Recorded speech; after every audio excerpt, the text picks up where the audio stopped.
Thank you for your patience getting our tech situated up here. My name is Megan Fitzgerald. I'm the District 1 President for IMEC. I'm so glad you're here for this session this Saturday morning. This is Trauma-Informed Teaching in the Music Classroom with Emily Zwijack, our presenter. You've probably heard this before. Another time, just for good measure, at this year's conference, your professional development credit will be verified by digitally scanning your conference name badge at the conclusion of the session. If you leave without having your badge scanned, there will be no way for you to obtain the professional development hours for this session. So please make sure to see me at the end. I'll be standing right there by the doors as you exit.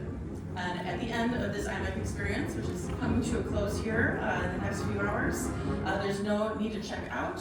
You'll receive a digital survey in the email that you used to register. And then when you complete that survey, you'll receive the email, including the verification of your professional learning hours.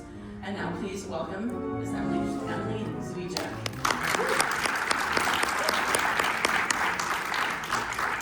Hello. Thank you everyone so much for coming. You have not seen a presentation on trauma-informed teaching strategies. We have a little bit of trauma beforehand, but I'm glad that everything is working essentially. We're going to be going between the two a little bit today, but the main question that we are going to be talking about today is what is trauma and how do we teach music to students who have any. So a little bit about me first. My name is Emily Zwijack. I have a bachelor's in music education and I have been a music teacher for 8 years and a violinist for 12 years. I'm currently the Winnetka District 36 Orchestra Director. As of this past July, I am a published author of my book, What About Me, which I'm very excited about. And I'm also a figure skater and a coach, just to kind of mix things up. But in Winnetka, I do teach numerous grades, starting off my beginner strings in grades 2, all the way up to my middle school orchestra in grade 8. And in the figure skating world, we start kids on the ice as young as age 3. It sounds crazy to put them on ice with like little knife shoes on their feet, but we do it all the way up through adults that learn to skate. So lots of experience teaching various ages in both music and the skating world. This conference is very special to me as well because I have experience coming here back as a student when I was a junior and a senior in high school. So it really means a lot for me to come back years later and get to present on something that is just so deeply special to me. A little bit of a content warning.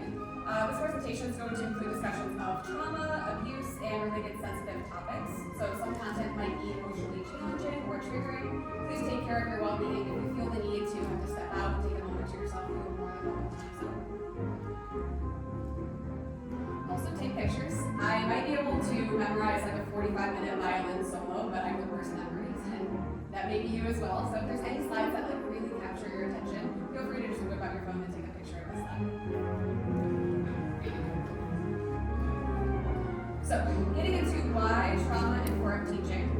The way that I discovered this topic, I think is very important to learning about why it is so important to have trauma-informed teaching strategies in our classroom, and you'll see how this shows up in our classroom.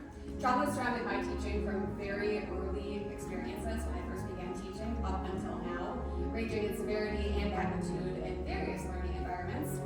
I myself have been on both ends of the spectrum, being the student with trauma as well as being the teacher working with students who experience trauma. So I've seen a little bit of both ends of it and see the big significance of this. Alright, a couple stories to go through to really show the importance of having some strategies. Story number 1. I taught through a program called Group of Staff. They're still up and running. They're really incredible. It's specifically for college students who are interested in getting some experience teaching private music lessons to students from all around the United States. It's really incredible. I taught there for 4 years. And my first time teaching there, I got my very first private student years ago. All the details have been like slightly altered just for students' privacy. But the student is 13-year-old Via. Via was a really incredible first student for me to have. She was entirely dedicated, like just the most sweetest sweetheart in the world, and always was excited to get better at her instrument and so focused on her lessons and would practice outside of lessons and tell me about it. A real dream to teach. And one day I got an email from Via that said I need to reschedule my lesson because my dad smashed my laptop with a hammer. Now this happened when I was teaching my very first student. getting my bachelor's in music ed, so I was just kind of learning about how to handle different scenarios like this. But I did not really know or have training, I should say, on how to handle a situation like this. So take a moment to network the next 2 or 3 minutes, talk to somebody next to you about how you think you would have handled that situation at the start of your career and how you think that you would handle it now. Just 2 minutes. Go ahead and try.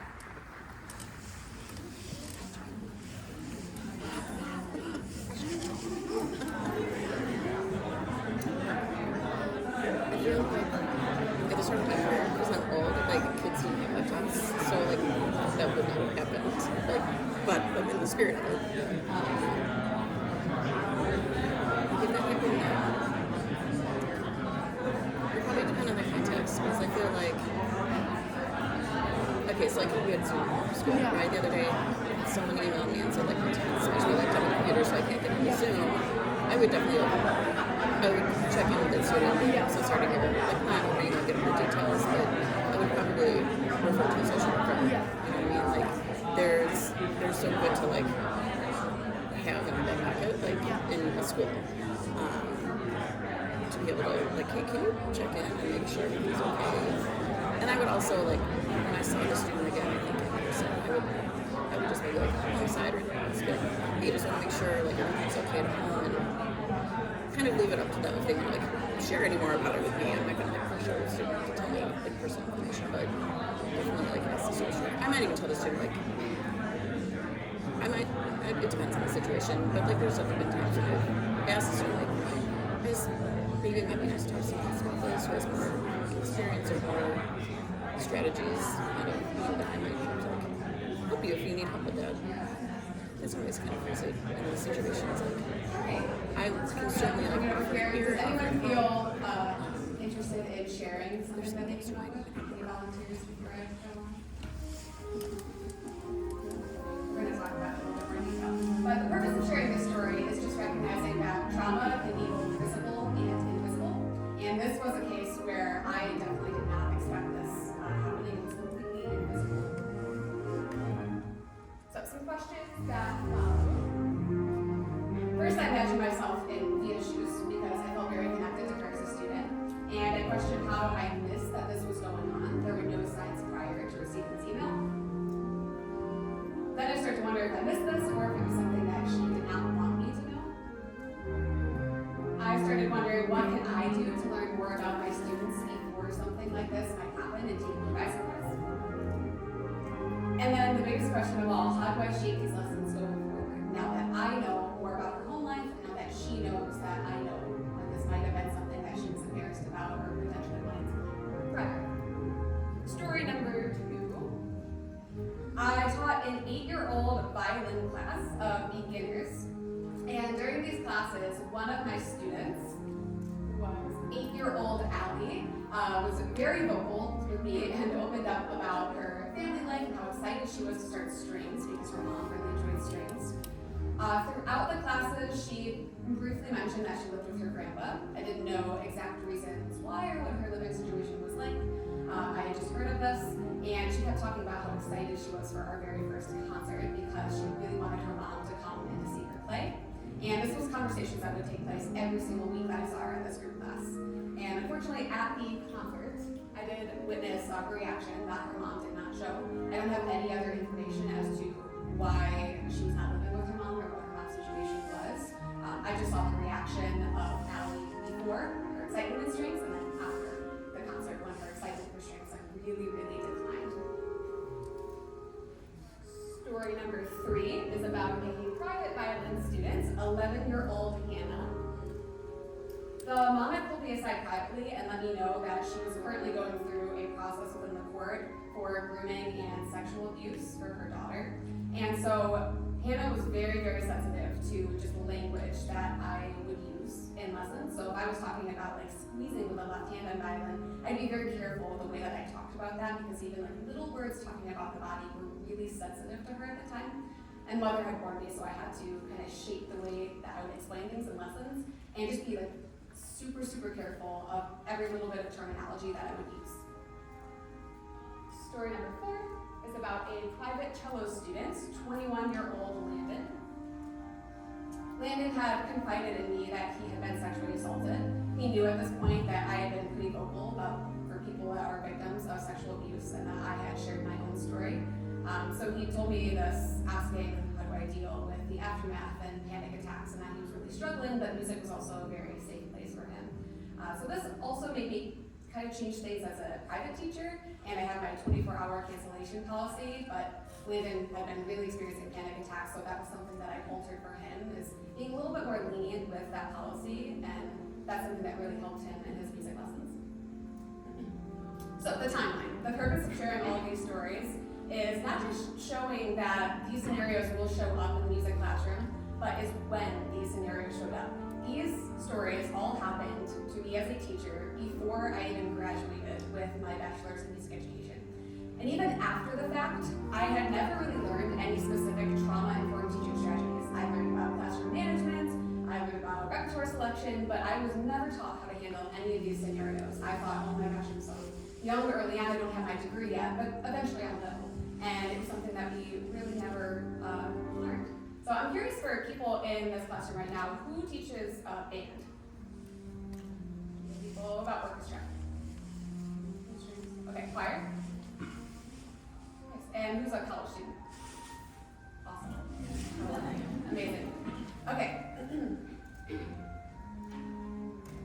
And one more story to share before I go on is a story about a college music education student who is between the ages of 19 and 23 after enduring sexual abuse, then was navigating complex post-traumatic stress disorder while in school. And the story is about me. I was a victim of sexual abuse, and I was a student at the time that I had gone through this, and then when I had been diagnosed with complex post-traumatic stress disorder. And I was the one sitting in the classroom then and seeing how learning felt a lot more challenging for me. And thinking about ways that while I'm learning how to be a teacher, I'm like, okay, how can my current teacher right now be making learning more accessible to me on a week-to-week or day-to-day basis? How are things challenging for me that could be made more easily? And then how can I take this into being a teacher myself in the future? Okay, and then just a couple questions. The first one's very personal, so you can answer in your head if you'd like, unless you feel comfortable enough raising your hand. But has anyone here experienced any kind of trauma? It's quite a number of us, yes. Has anyone experienced secondary trauma, which is witnessing someone else's trauma, hearing about it, and it affects you in some way? Yes. Does anyone already have a student in mind from the stories that I shared? And have you taught a student who you knew or suspected had trauma? So it's very common in the classroom. Some facts: 25% of American children will experience trauma before the age of 16. 18.5 million children in the United States have been affected by trauma. 6% of the entire United States population will have PTSD at some point in their lives. And 8% of women and 4% of men will have PTSD at some point in their lives. I think it's important to recognize that there are a higher number of crimes committed against women, so we're probably going to see a higher chance of girls experiencing trauma than boys. And agenda for today, we are first going to define exactly what is trauma. We'll talk about types of trauma nowadays that you might happen to see in your classroom. We'll go through signs that a student might be having a trauma reaction in their classroom. Then we'll get into the trauma-informed teaching strategies, which I know we're all excited for. And then finally, some mindfulness tips at the early end. So, it's very often confused, the difference between stress and trauma. So I want to make sure that we differentiate between these two. Stress is the natural reaction your body has when changes or challenges occur. It can result in many different physical, emotional, or behavioral responses. And trauma, on the other hand, is an event, series of events, or set of circumstances that is experienced by an individual as physically or emotionally harmful or life-threatening, and has lasting adverse effects on the individual's functioning and mental, physical, social, emotional, or spiritual well-being. So the differences between these two, I'd like to point out, is that stress talks about when changes or challenges occur. So the when might be when there is a circumstance of a cancer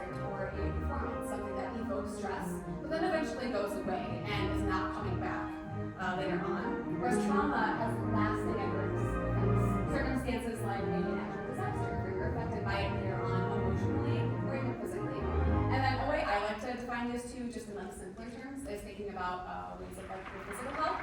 So stress is like having a cold. You are sick like quite a bit at the beginning, and then as the week goes on, you start to feel better, and about 7 days later, you're back to where you were before. You're good as new. Trauma is like being diagnosed with cancer. It's something that affects your health for the rest of your life. Especially if you have a stem cell transplant, your DNA actually changes entirely. And that is a very good comparison of what trauma is like compared to stress. So, types of trauma.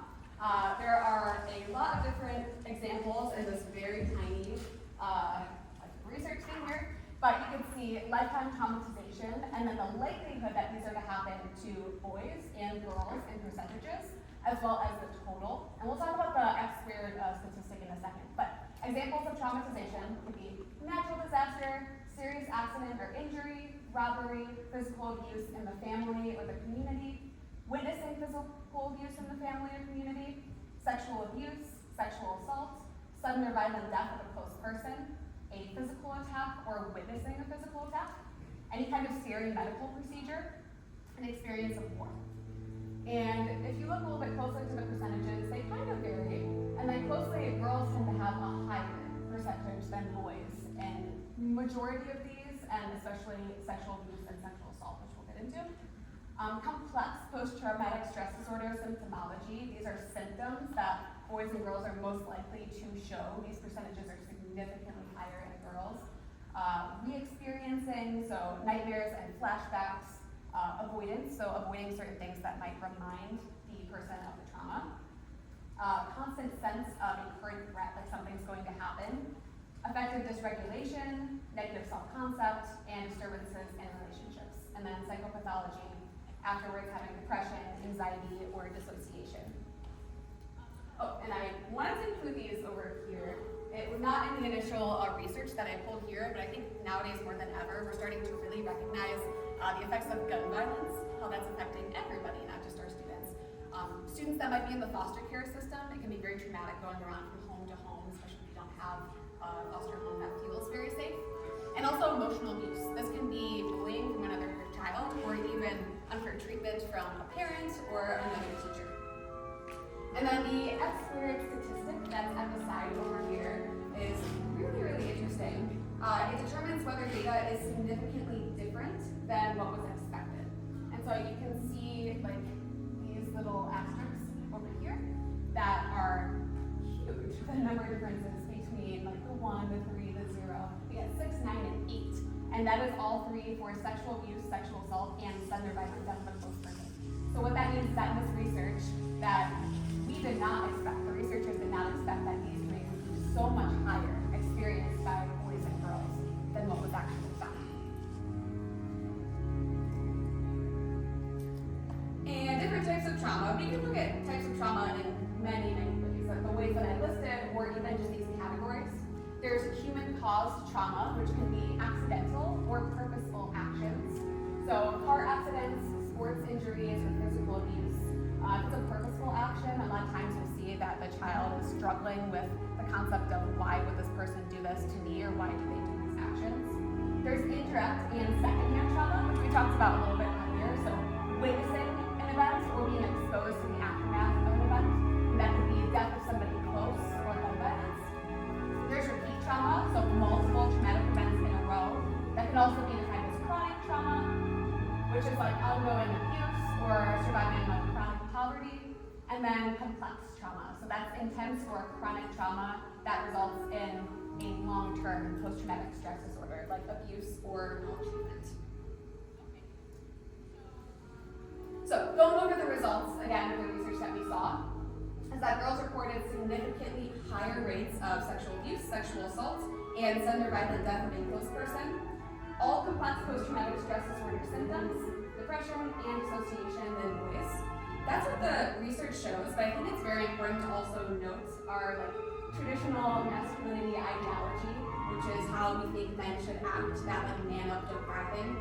I think that is taught to boys so young that might also be shown in the research a little bit, that boys are not speaking up about something that they've experienced until later on when they are adults. Suppressing emotions and lack of openness about mental health, which over time this gets progressively worse.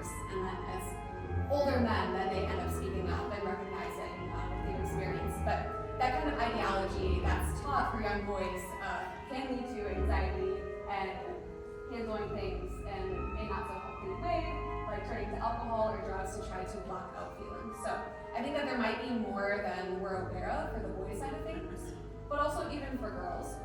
We think about those two categories, sexual abuse and sexual assault, and what it's like reporting and speaking up, especially if your abuser is somebody who is close to you or has power over you. Young girls are likely not to speak up when they don't feel safe enough to, or when they know how society might treat them when they do end up speaking up. So that's even more frightening about the research that we just saw, is that I think the numbers are probably a lot higher. Going on to a little bit more research about minority students. This was a study done by the Trevor Project based on sexuality. So what this showed is that lesbian, gay, bisexual, transgender, queer, and questioning youth report a much higher suicide risk compared to their straight and cisgender peers, as well as all the trauma-related symptoms. So hypervigilance and avoidance are very common against LGBTQ+ individual trauma. They are a lot more likely to experience discrimination and increased poor societal treatment, which results in these trauma symptoms.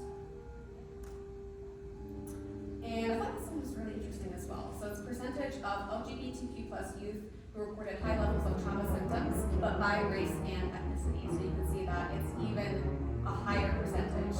I think it's important to recognize all students can experience trauma, but we can see the students that are a lot more likely to experience trauma.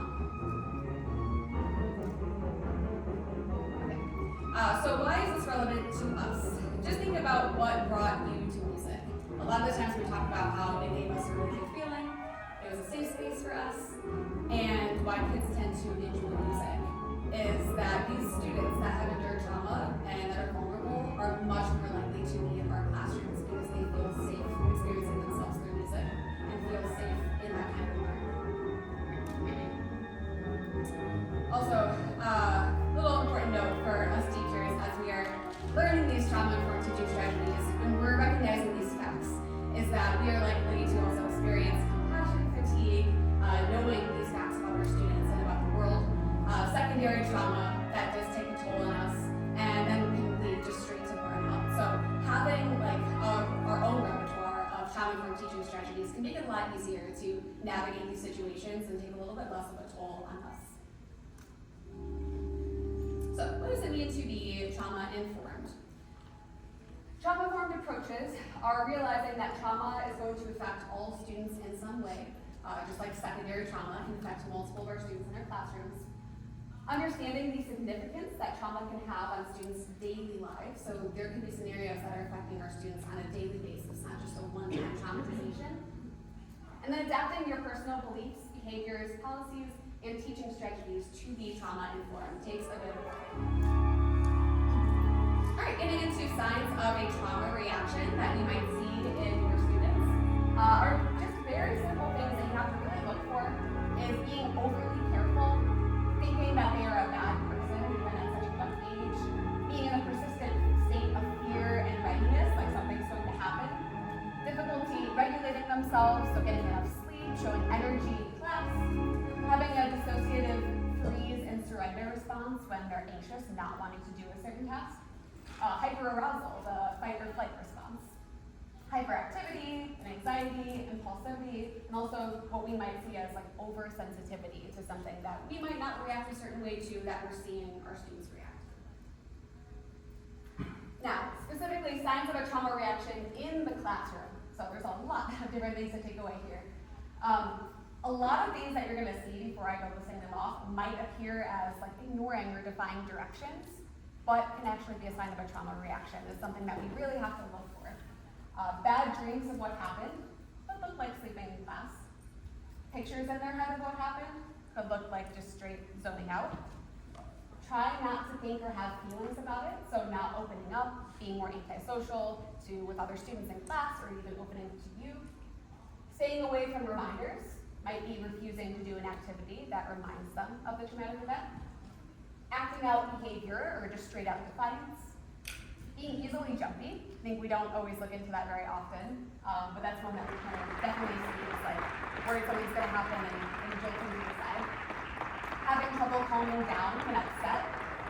feeling like a failure, refusing to move on to another task, so difficulty with transitions and change, regulating themselves, and trying to regain a sense of power, maybe trying to regain power over the teacher, not feeling close to other people, so feeling like they can't make friends, outright panic attacks, so tears, hyperventilation, learning disabilities and concentration. This is a huge one, is oftentimes learning disabilities can be confused at a young age with a trauma reaction. And so sometimes there can be like misdiagnoses there until the child gets a little bit older and is able to speak up for themselves, and it's easier to identify what exactly is going on. A constant sense of a current threat, and dissociation, just shutting down. So when a student does not feel safe, their brain is operating in survival mode. And it is very hard to learn when your brain is in survival mode because it cannot relax enough to focus on the new topic that their brain is trying to process. This little, I just quote myself right here, I'm just going to read straight off because I think it's so important. Educators might never know whether or not a child has experienced trauma and should therefore assume that they have and respond sensitively. Maintaining a trauma-informed environment is beneficial for all students, but critical for those who have experienced trauma. So by teaching in a trauma-informed way, you're not harming your students who may have not experienced trauma. It's beneficial for everyone. Okay, so finally, what we came here for is getting into the strategies. What if we stopped putting out fires and instead designed our lessons that ensure safety and tranquility? So there are going to be 4 different types of trauma-informed teaching strategies that we go over. There's attachment, safety, discipline, and self-regulation. So starting with attachment, greeting students daily by name, getting to know your students, which whenever there's a little double asterisk there, I have something further that we're going to go into detail with. Maintaining consistency and predictability through routines, being aware of the way that you speak, speaking very calmly, ensuring that there's always respect in your tone and in your words, offering student choice daily throughout the lesson, modeling respectful relationships. So this can be just relationships that you have with other students that then other students are then watching, or even your relationships with your colleagues, making sure that your students are seeing that when you're talking to other adults that they also love and respect, that it's healthy communication. Forgiveness, support, and believing in your students, making sure that they know that they can be forgiven and that you care for them and believe in them. And then maintaining positive teacher-student relationships and repairing when necessary. Okay, so the getting to know students. This is one of my fun ones that can be adapted to band and choir as well, but as a primarily strengths teacher, I like to use the bow hand as a perfect opportunity to get to know your students through instruction. So when I'm describing the bow hand, I like to talk about the thumb first as like a trampoline, because we don't want it to be too tight where we're locked this way. We also don't want it to be too tight this way where like we have a ginormous thumb bump, but we want a little bit of a thumb bump. So that's an opportunity for me to get to know a little bit more about the students' experiences and maybe even home life. And I'm like, oh, the thumb is supposed to be bouncy like a trampoline. Have you been on a trampoline before? And a lot of the times the students will get so excited about that and be like, yeah, I have a trampoline at home. Oh my gosh, I go on it all the time with my siblings. And I'm like, okay, so like they have a backyard, they have a trampoline, they have siblings that they play with. If not, then we go on to the next one. Middle and ring finger. And to talk about these two as best friends because we don't want there to be too much space in between them, but just hugging over the frog. And I'll say, who's somebody who's your best friend right now? And I've had times where students will jump out and name like 5 people to me, and others that are like, I don't know, I don't really have a best friend. And then I probe a little bit further, and I'm like, oh, what about siblings? Is there any siblings that you're close with? Like, oh yeah, I have a brother, yeah, we're pretty close, or a cousin. And it's something that I get to know like their friend life or their family life a little bit more closely. The pinky, we always struggle with getting on top of the bow. I ask them, should the pinky be a king, a queen, a prince, or a princess? So giving them that sense of choice too. And then just seeing the way that they respond to it. Who should rule the world? And a lot of times, like very excited students will just have their own stories of like, yeah, this is the princess, and we're gonna name her this because of this. I start to learn a little bit more about their background too. And the first finger, I think I've said so far that almost every finger is my favorite, but I guess that's a lie. First finger is my very favorite. I get awesome answers to this. Is we don't want the first finger to wrap around the bone squeeze. That's a common issue I see all the time. So I say, oh, the first finger, it's the lazy finger. It just lays there on the top of the bone. Who knows And if my students haven't opened up by any of the other fingers by this point, they want to chat about this finger. Like, oh my gosh, my dad is so lazy, or my brother's lazy. Those are the common ones I hear, or like my grandpa's lazy. And sometimes they'll come flat out and be like, you know what, I'm kind of lazy. Yeah, I'm the first finger, I'm lazy. And so at this point, they're starting to really trust me as well. And I know so much more about them than I did before I started talking about the bow hand. Provoking excitement and curiosity over fear. So when we're learning something new, especially vibrato, it's a very scary term. I would like to not even say vibrato at first. Like I'll tell my students, oh, we're gonna start learning something called wiggles. We're gonna start wiggling our hand, and they're like, oh, is that vibrato? Like that's the thing, that's vibrato. And I'm like, oh no, we're just gonna wiggle, that's all. And immediately that just like drops the tension in their hand and their fear over learning something that's big and new. Shifting, that's another thing, is that it's very common that there's a lot of tension in the hand and then we cannot get them to shift properly and in tune. So just the way that I describe shifting, I think is very important when we're talking about new possibilities. Like a man traveling to space for the very first time, it's a new world unlocked, and they start to be very intrigued with that. And you're like, oh, okay, it's not a scary term shifting, but it's something that's really exciting and new. And then dynamics, another really great chance to be personal, talking about dynamics.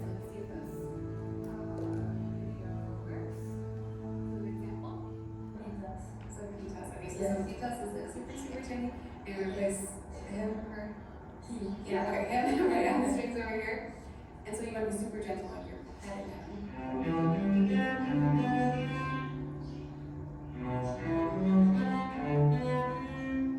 okay, so what we did right there is we named a puppy, an imaginary puppy, because she didn't have one, but she really wanted one, so Pitas. And talking about playing piano, we pretended like her hand was like lightly petting the puppy, and so playing really softly. We think about talking about dynamics too, like, and we think about being quiet. Like kids at that age commonly are like yell at their parents, like, be quiet, I'm doing this other task, and it like immediately creates tension. So whenever they try playing piano, they're usually very tense right away. And so to try to get that relaxed bow hand, so all the technique is coming along very smoothly and playing a clean piano, just thinking of something lighter and softer like that can really help them to achieve the dynamic. And then, of course, along the way, you're getting to know the students, they're starting to feel safe and comfortable with you. The singing effect, I love this one. So, a teacher strategy that's actually been tested, I believe there's like a lot of research on this, is just to lightly sing what you'd like the students to do to a specific student or to the class. So you stay calm yourself without lashing out at the students, but it's also known for grabbing students' attention. So it's like a trauma-informed approach, but I think a lot of us already use it without realizing that is a trauma-informed strategy. Going on to safety. So maintaining an organized classroom and organized space. Posting a daily schedule, like a daily agenda on the board, so students know what to expect. Maintaining a consistent routine with procedures. Warning students of any changes before they happen. Like if sometimes we're informed before a fire drill happens, and sometimes we're not. So if we know what's going to happen, that might be something to let the students know. Okay, this is going to happen at 9 o'clock. So it's just a little bit less scariness before something happens. Talking through transitions, establishing clear rules and consequences, which we'll dive into soon. Be aware of student triggers and avoid them if possible. It's not possible to be aware of every student's potential trigger, but along the way you might start to recognize, okay, this really upsets the student, so I might want to prepare this way when we're doing this transition. And then reminding students that they are safe, which we'll also dive into. Okay, safety and consistency. I'm so excited about this one. You might already be able to see from the video here, this was an interview I did with David Green back in 2022. I don't think he's here today, unfortunately. He was gonna stop by, but he is here at the event. He said numerous students come. I co-taught with him at the music camp. That's when I first met him. My students taught with him as well, and he's just been one of the most profound musical influences over my life. And this interview, sometimes I just will go and watch back to take some ideas that he's told me. And this one, the little snippet really talks about the safety and consistency so powerfully that I want to share it with you. They hate the wall and they love the wall, but you gotta be the wall. You have to be consistent because there's safety and consistency. And if somebody's paying attention to them and cares enough to hold them to a standard, that's also safety and that's also security. It's when people stop caring and they just let things go, kids are like, well, then nobody even cares about me. So I think that having well-articulated rules that are enforceable consistently provide a lot of that safety for the students. So I think it's a big misconception that trauma-informed teaching strategies is letting go of a lot of our rules, and it's really not. The rules are safety to students because that's how we show that we do care about them and we do want them to be successful. And then building a culture of trust. I just used to have a podcast called Dissonant Dialogues I did with my friend Claire Barber. And we interviewed Nathan Waller, who's kind of blowing up in the strings world right now for his creation of tadpoles, which is like a little half, or it's more like the quarter end of the bow, where you can just practice like a toy, the kids can hold it. But he's a really incredible orchestra teacher, and we did this interview episode with him talking about tips for first year teachers, and I really like this moment that he talks about. Made sure the kids knew all of the expectations and they knew that there was a timeline for the room. My rule was once the bell rang, you had 1 minute. You had to be in the room when the bell rang. You had 1 minute to be in your seat with the music out and your instrument out. That's how I would run my classroom. Really strict. The next day, someone was actually late. I would enforce that. The behavior issues would work really fast. The time wasting would work really fast. Because I've been in scenarios where it's January, the kids literally take 9 minutes to get ready to tune. They don't play anything as a group for about 9 minutes.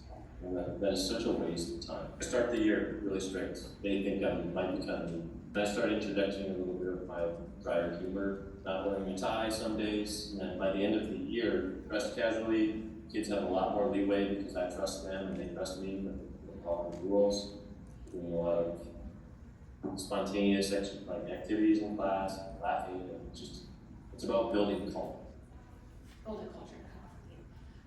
So I thought it was crazy at first when I heard him talking about this, and I'm like, really, like a suit and tie, and you're like the scary person? How are they going to love music? But I think it's really interesting how he starts strong and strict those rules, and the students feel that level of safety just by having somebody there who's that power force and tells them what exactly they're going to do, and they follow it, and then eventually they learn to get a little bit closer with you. So it's a little bit of I wouldn't say it's controversial, but I feel like it's a little bit of a controversial approach, but it's a really interesting one of building a culture of trust.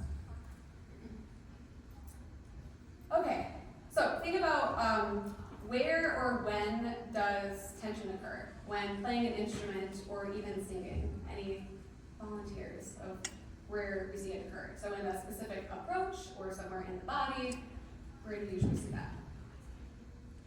Yeah. Usually in your back. In back, yeah. Oh, in back. The shoulders. Shoulders. Mm-hmm. Yeah. Yes. Throat. Yes, your fingers, absolutely. Yeah. The neck, usually on. Neck. Mm-hmm. Yes. And those are all really bigger parts of the body, and those larger muscle groups that go out and affect the smaller muscle groups as well. So when we do things like shifting and vibrato and talking about posture with the back, having tension will affect all of those really important foundational techniques that we're really working on. So what does one good joke do? Laughter stimulates the heart, the lungs, and the muscles. Laughter fires up and then cools down your stress response, which decreases heart rate and blood pressure.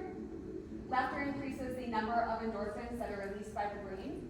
And finally, laughter soothes tension, stimulating circulation and aiding muscle relaxation. So one good joke in the classroom really does a lot to just relaxing all of those muscles to be able to do these foundational techniques that are super, super important. Even talking about shifting, if you shift with tension, it's like running a marathon with a 20-pound brick over your head. And the kids will think that's so silly. It's like, oh, that's so weird. Who would do that? It'd be so much harder. And just that simple laugh, and then they go up to shift, and that little joke, just decreases that tension that's in their shoulders and their back, and that makes it so much easier for those smaller muscle groups to do shifting.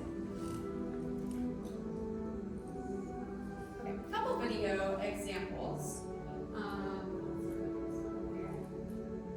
A lot of shifting in the second line too.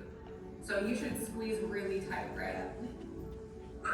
No. Yeah, right. That's running a marathon, it's like a 20-pound grip that goes on that. So you want to make sure that it's really, really light the whole time in this line. So it's just like a feather flow. Super simple. It just goes where it ends. Yeah, and I use like the feather floating example too. So that one I just kind of talked about. Sometimes when you go to the tip, and then the tip, when you get into the first finger, slide down here, and then you fix it. It gets a little slippery down here. So I'm going to teach you a very big word today. It's called pronation. Have you heard of that before? Okay, so pronating means that when you're playing in the upper part of the bow, you're going to lean into your first finger. Another word for that is pronate. So you're going to get your sound in from your arm weight through your finger into the stick, and then it's going to make good sound and get a firm grab to the string when you're up here. That way it's not super slippery. So that first one, these two quotes I'm going to show were taken from different lessons, but I like to put them in the same lessons. So I'm defining the word, I'm talking about what pronation is. And then, here's the example of the one good joke, but also kids just think this is so funny to take home to their parents too. Wing to peek in the frog, and then the tip when you pronate into the first finger.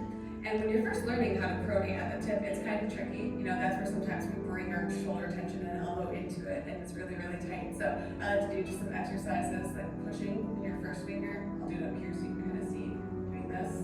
But down here, then you shouldn't be seeing that effort. Just hold on your first finger. From this little bow exercise came the mousetrap concerto. Have you heard of that? No. So it's...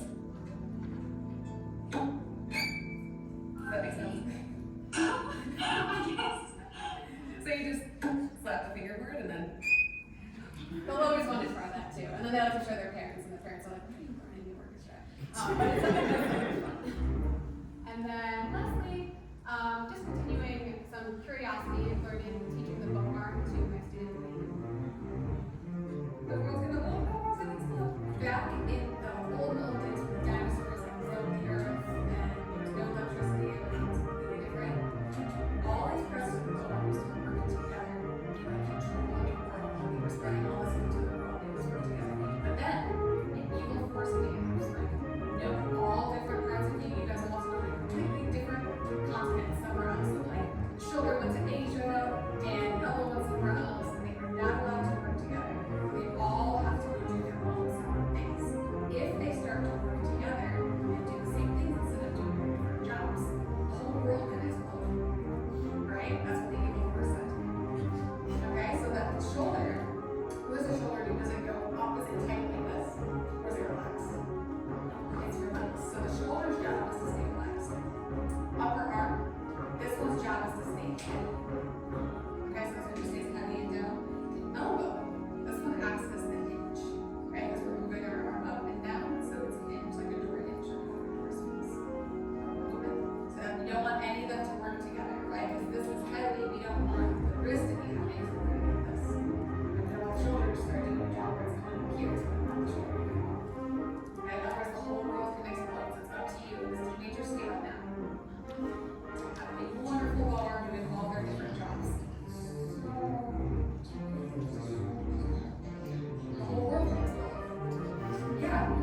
So that's one that honestly be careful with, because I kind of pick and choose with students that I can like describe the bow hand that way too. Because I said that to one student after describing it, like, oh my gosh, the world's gonna explode. They looked at me and they like, thought I was genuinely serious about it. But it's one that like he thought was funny. He was a good student to use that one too.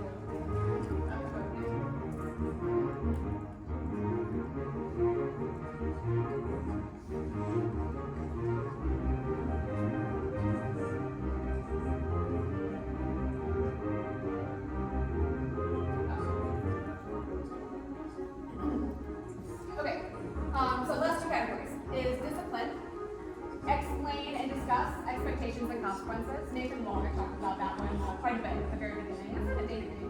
Avoid calling out students in front of peers unless absolutely necessary and you know that it's something that will actually benefit the student. Respond to dysregulated behavior in a calm way, so even like the singing effect. Teach coping strategies throughout class. Set firm boundaries. Connect negative teacher responses to the behavior, not to the student personally. And then use discipline that teaches students better ways to manage stressful situations, like timeouts in the classroom. And then lastly is self-regulation. Help students identify and establish strategies to prevent their own dysregulation. Increase student awareness of their own triggers and stress response. That can be done over a period of time. offering sensory items, stress balls, fidget spinners, flexible seating as necessary, integrate social emotional learning activities, teach students about the brain's role in self-regulation, use literature to help recognize and identify emotions. I'm going to jump to that one in a second. Maintaining a bully-free classroom environment. And then Feelings Friday. There was a teacher, I never actually had her myself in high school, but her name was Stacy Safardi, and she did this thing called Feelings Friday for the students in her English class every Friday. And they were my peers, and so I would overhear like how much they were looking forward to it, where they could just write like a way that they were feeling, and then put it in a cup, and she'd pull it out, and she'd say what they said, and if they wanted to speak up about it and talk about it with the class and her, they could. It was just a small like portion of class that they would do it on Fridays. They always got their work done, and it was something that the kids always look forward to. It was a moment where it's like, oh, someone actually cares about how I feel. So that's a strategy I just really like to think about. Okay, and then the importance of these strategies, like I talked about earlier, these kids are the ones that are in our classrooms. Remembering that music can be used to express dissatisfaction with today's world, hope for better things, and remembrance of nostalgic memories. It's important to understand what songs express to become more sensitive to the needs of those people who are struggling, maybe in our classrooms. And then examples of mindfulness, muscle relaxation strategies. There's a breathing exercise that we'll do in just a second that I think she says in the video too, is starting with an exhale. Oftentimes we're like holding breath that we have to exhale. That like relaxes all of that tension. Breathing, not to just like shapes, I know there's some kind of square breathing, but breathing to rhythms, which can be very helpful in the classroom. We'll get to that on our video on the next slide. Visualization strategies are really good for performance anxiety, is imagining yourself going on stage, talking about all those different like coping tools, and even listening to sounds. So even though a lot of times in our classrooms we are performing and we're making a lot of music, I don't know about you, but I love music theory, so my kids always have like different music theory tests that we end up doing where there is silence then in the classroom. And keeping things familiar, like we talked about, is so important as a trauma-informed approach. So if all of a sudden in a music classroom, they're taking a test, and they're stressed, and it's quiet in the classroom, that can be something that can trigger some kind of trauma reaction in a student. So just even having like light sounds going on in the background, like nature sounds, or just light orchestral music or classical music, can be very helpful in like a stressful moment of testing.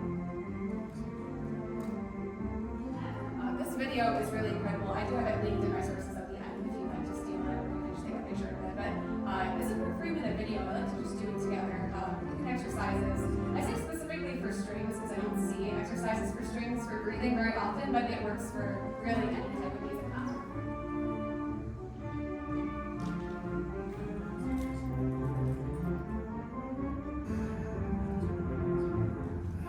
When we get that deep belly breath, that's when we know it's good.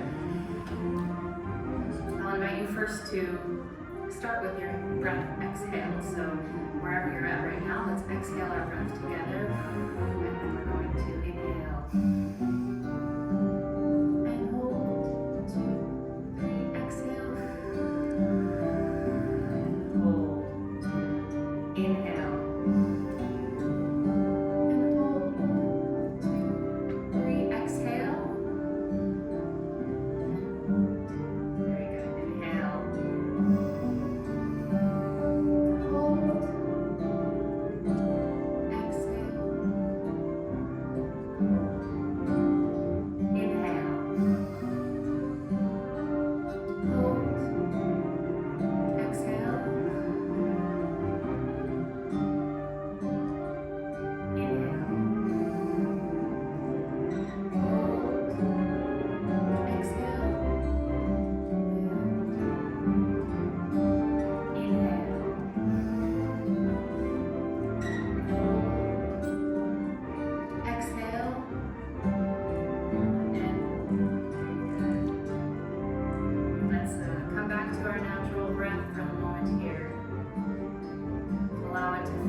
today. I threw a lot of information at you. I hope it does not feel dramatic in some way. But 3 like good takeaways that you can have are having a repertoire of methods, even if you walk away with just like 2 ideas. So I'm going to change this in my classroom to make things feel a little bit safer for my students and see if that helps grab them all a little bit better is a great way to start.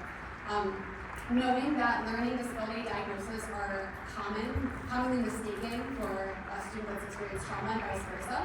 So just knowing if you have a student who's been diagnosed with a learning disability, it's something to think about that you might notice in your classrooms that there might be something else there as well.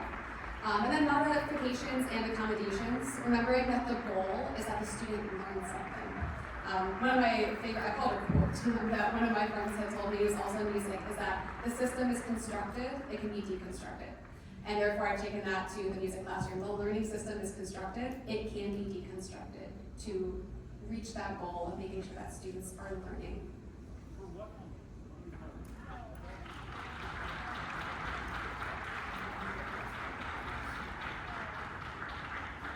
And then questions to ask yourself. What was the student's experience? Why are they requiring so much of my attention? And why doesn't it matter to them whether it's positive or negative attention before we end up getting dysregulated, before we go to handle the situation with hopefully a trauma-informed approach? These are 3 very important questions to ask yourself. Any questions or thoughts from you? I know that we're running kind of short on time, so I'll be here for like the next 5 to 10 minutes maybe after the presentation, so feel free to come on up and ask any further questions. Thank you all so much for coming. I have the resources linked here that I was talking about. If you want to take a quick moment, take any pictures. These are all the things that you saw. These are the different videos that I used, as well as the research little snippets like the Trevor project that you could take. And right here I have my email address to reach me, and then that little QR code is a link to like a link tree. I'm like very interested and like big on like, social media stuff, so I post a lot of like teaching videos online, especially Instagram, and go by that crazy by a girl. So there's like a link to like website, like Instagram, all those things where I post like a lot of this kinds of stuff that I like to share and talk about. So thank you so much everybody for coming today. I hope you found it.